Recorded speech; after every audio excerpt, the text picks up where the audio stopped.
Shalom Sobat Golden Gate Channel yang dikasihi Tuhan. Puji nama Tuhan, saya bersyukur dan bersuka cita kembali bisa menyapa sahabat terkasih dalam kasih dan anugerah Tuhan. Sahabat yang kasih Tuhan, saya selalu berharap dan berdoa agar sahabat senantiasa dalam keadaan baik dan sehat dan diberkati oleh Tuhan kita Yesus Kristus. Ya, saya kasih Tuhan, dukung terus Golden Gate Channel dengan cara subscribe, like, komen, dan share setiap video yang ditayangkan, sehingga channel ini semakin berkembang dan banyak orang yang boleh diberkati melalui setiap tayangan video yang ditayangkan. Ya, sahabat kasih Tuhan, hari ini kita akan membahas mengenai malaikat mulia yang merana. Ya, sahabat kasih Tuhan, siapa malaikat tersebut? Ya, kita akan melihat ya bagaimana Tuhan menciptakan malaikat, tetapi ada satu malaikat yang nasibnya tragis. Mari kita akan saksikan tayangan berikut terlebih dahulu. Tuhan memberkati kita sekalian. Haleluya. Amin.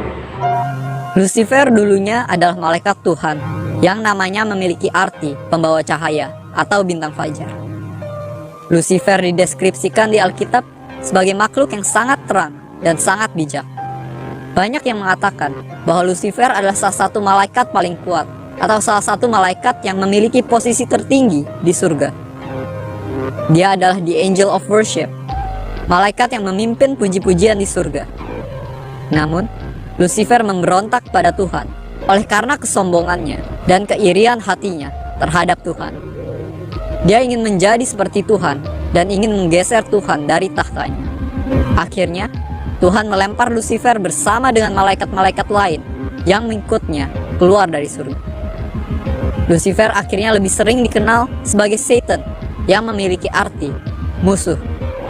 Ya, sampai kasih Tuhan, kita boleh melihat tayangan yang boleh kita saksikan bersama-sama yang mengenai yaitu Lucifer. Dia adalah malaikat yang jatuh, ya.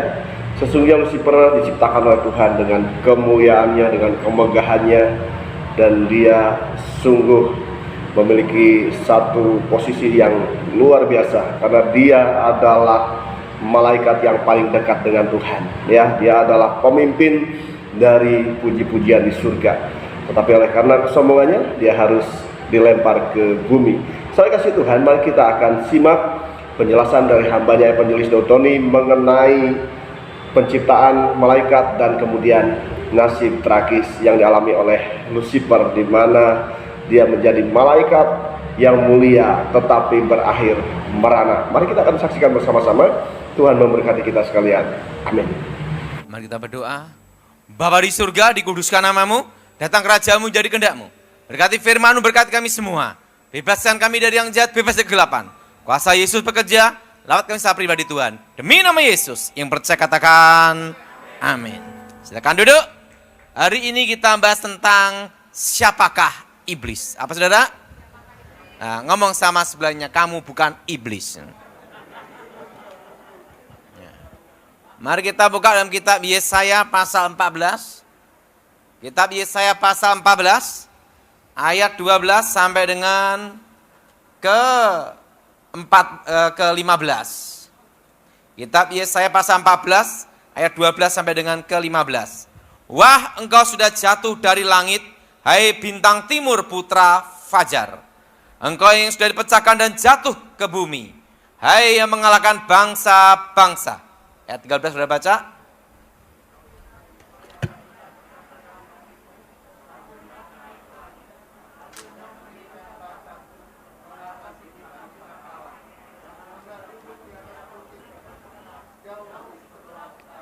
Aku hendak naik mengatasi ketinggian awan-awan, hendak menyamai yang maha tinggi.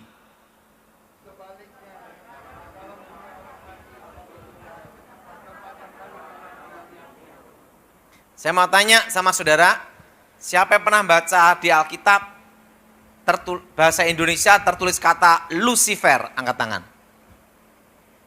Yang belum pernah, angkat tangan. Nah, yang bingung, angkat tangan. Nah, kata Lucifer itu dalam terjemahan bahasa Inggris versi King James. Itu di ayat 12, engkau sudah jatuh dari langit, hai bintang timur putra apa saudara? Fajar. Secara astronomi itu disebut namanya planet Venus. Untuk menggambarkan suatu bintang yang bercahaya melebihi bintang-bintang yang lain. Nah, saudara yang kasih dalam Tuhan, sebelum Tuhan menciptakan manusia, yang paling awal Tuhan menciptakan malaikat. Jadi ingat, kata Lucifer itu dalam terjemahan bahasa Inggris, versi apa saudara? King James. Nah, saudara, sebelum Tuhan menciptakan manusia, yang paling awal Tuhan menciptakan malaikat. Malaikat yang diciptakan Tuhan berlaksa-laksa, beribu-ribu laksa, berpuluh-puluh ribu laksa, berlaksa-laksa. Apa saudara? Nah, di situ pula diciptakan malaikat yang terkuat, yang bernama Mikael, jenderalnya Tuhan. Yang kedua, malaikat yang terkuat yang kedua, yaitu Gabriel, penghulu para malaikat. Dan yang ketiga, diciptakan malaikat yang lebih mulia, lebih dahsyat, melebihi malaikat-malaikat yang lain. Di dalam Alkitab dikatakan diberi tempat kudus. Apa saudara? Diberi apa saudara? Tempat apa? Kudus. Dijaga para kerub. Nah, saudara, kalau seseorang dijaga kolonel, nah, minimal dia itu adalah jenderal, betul? Nah, tetapi kalau yang jaga itu adalah baju oren, ingat saudara, hati-hati itu saudara, bisa-bisa KP. Nah, kalau udah, nah saudara, nah, jadi ingat saudara, Lucifer dijaga oleh para kerub, artinya diberi tempat kudus, posisi yang sangat mulia. Dan Lucifer ini membawai sepertiga malaikat Tuhan. Berapa saudara? Nah, Lucifer ini diciptakan lebih mulia, lebih dahsyat, melebihi malaikat-malaikat yang lain. Nah, membawai sepertiga malaikat, pemuji penyembah. Lucifer ini pemimpin pujian. Nah, Lucifer dekat dengan tahta Tuhan, dekat dengan hadirat Tuhan. Secara otomatis Lucifer tahu banyak rahasia tentang Tuhan. Apa saudara? Rahasia apa? Lucifer tahu banyak rahasia tentang Tuhan. Nah, saudara, kalau kita dekat dengan Tuhan, secara otomatis kita tahu banyak kehendak dan rencana Tuhan.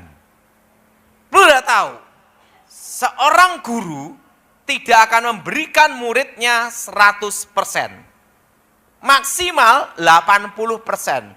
Jaga-jaga, murid murtad sikat. Betul? Betul? Nah, Lucifer karena dekat dengan Tuhan, dia tahu banyak rahasia tentang Tuhan. Karena tahu banyak rahasia tentang Tuhan, Lucifer ingin menjadi Tuhan. Jadi ingat, dosa yang pertama kali terjadi itu ada di sorga. Ingin menjadi Allah. Apa saudara? Nah, Lucifer merencanakan pemberontakan. Lucifer merencanakan, Lucifer mengkudeta, memberontak melawan Tuhan. Nah, bersama sepertiga malaikat. Nah, Tuhan Maha Kuasa. Seorang pencipta pasti tahu kelemahan ciptaannya. Betul? Betul? Nah, yang berpihak pada Tuhan 2/3, yang melawan Tuhan 1/3. Nah, terjadilah pertempuran di surga. Lucifer kalah, dibuang ke bumi. Jadilah iblis. Apa saudara? Yang disebut iblis, ular naga tua, rajanya para setan, itu satu oknum, yaitu Lucifer. Dan sepertiga malaikat yang jatuh ke dalam dosa, jadilah penguasa di udara, setan-setan, roh-roh jahat. Nah, sepertiga malaikat yang jatuh ke dalam dosa.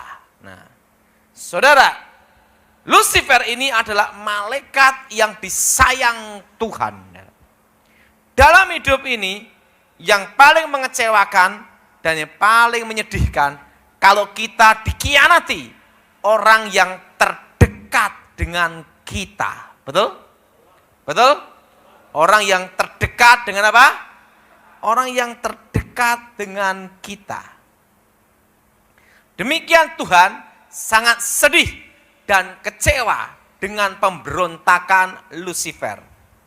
Ya puji Tuhan, sahabat yang kasih Tuhan, kita boleh diberkati melalui setiap firman Tuhan dan juga penjelasan yang disampaikan oleh hambanya Evangelis Dotoni mengenai bagaimana asal usul setan. Ya, setan sesungguhnya dia adalah seorang malaikat yang jatuh. Ya, dia adalah Lucifer, di mana Lucifer adalah malaikat yang mulia, malaikat yang memiliki posisi yang luar biasa di hadapan Tuhan. Kenapa? Karena dia adalah pemimpin pujiannya surga, ya, worship leadernya surga, sebenarnya kasih Tuhan, di mana dia menjadi pemimpin puji-pujian di surga, di mana setiap hari mereka memuliakan nama Tuhan dengan pujian yang luar biasa. Tetapi oleh karena kesombongannya, ya, dia harus dibuang oleh Tuhan dari surga, dari hadapan Tuhan, dibuang ke bumi, ya. Karena dia apa? Dia ingin menjadi seperti Allah, bahkan dia ingin menggeser posisi Allah, menggantikan posisi Allah di dalam surga. Sahabat dikasih Tuhan, dari hal ini kita belajar, janganlah kita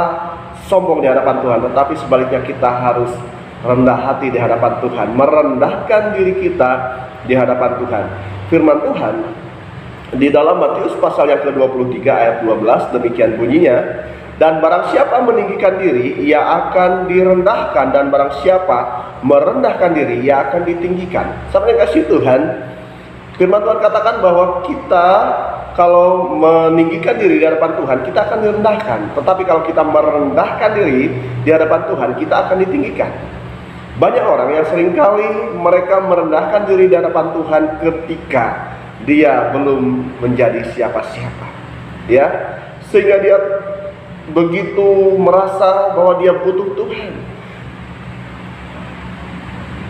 ya, dia begitu merasa bahwa dia harus terus senantiasa merendahkan diri di hadapan Tuhan. Tetapi ketika dia mulai diangkat Tuhan, ya, dia mulai mungkin memiliki posisi yang bagus, mungkin dia mulai diberkati oleh Tuhan, dia menjadi sombong. Hati-hati sahabat kasih Tuhan, apapun keadaan kita, seperti apapun keadaan kita, baik ketika kita mungkin sedang diproses ataupun ketika kita ada di puncak dalam berkat Tuhan, diberkati oleh Tuhan, hendaklah kita senantiasa merendahkan diri di hadapan Tuhan. Ya, Tuhan akan senantiasa terus mengangkat kita, dan kita akan menjadi kemuliaan bagi nama Tuhan, membawa kemuliaan bagi nama Tuhan. Terima kasih sahabat, demikian pembahasan yang kita bahas hari ini mengenai malaikat Tuhan yang mulia menjadi pribadi atau malaikat yang merana, ya. Oleh karena apa? Oleh karena kesombongan. Janganlah kita menjadi merana oleh karena kesombongan kita, tetapi hendaklah kita terus senantiasa merendahkan diri di hadapan Tuhan, sehingga kita tetap menjadi orang-orang yang dipermuliakan oleh Tuhan. Terima kasih sahabat, demikian pembahasan hari ini.